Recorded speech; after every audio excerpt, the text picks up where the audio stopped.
தமிழகத்தின் இந்த ஆண்டிற்கான முதல் ஜல்லிக்கட்டு போட்டி நம்ம நிற்கக்கூடிய புதுக்கோட்டை மாவட்டம் தச்சங்குறிச்சி கிராமத்தில் இன்று காலை 8 மணிக்கு மிக விமர்சையாக நடைபெற உள்ளது. தமிழகத்திலேயே அதிக ஜல்லிக்கட்டு போட்டிகள் நடைபெறும் மாவட்டமாக புதுக்கோட்டை மாவட்டம் திகழும் நிலையில் இந்த ஆண்டும் இந்த மாவட்டத்தில் முதல் ஜல்லிக்கட்டு போட்டி நடத்தப்படுவது இந்த கிராம மக்களுக்கு மட்டுமின்றி ஒட்டுமொத்த புதுக்கோட்டை மாவட்ட மக்களுக்கும் பெரும் மகிழ்ச்சியை கொடுத்திருக்கு. புதுக்கோட்டை மாவட்டத்தில் தான் கிட்டத்தட்ட 100க்கும் மேற்பட்ட இடங்களில் ஆண்டுதோறும் ஜல்லிக்கட்டு போட்டிகள் நடத்தப்பட்டு வருகிறது.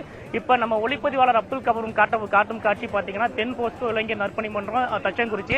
இந்த தச்சங்குறிச்சியில தான் இந்த ஜல்லிக்கட்டு போட்டியை இந்த இளைஞர்கள் மற்றும் கிராம மக்கள் சேர்ந்து நடத்துறாங்க. நம்ம வழக்கமா பாத்தீங்கன்னா தமிழகத்தின் பிறப்பகுதியில் கோயில் திருவிழாக்களை முன்னிட்டு ஜல்லிக்கட்டு போட்டி நடத்தப்படுவது வழக்கம்.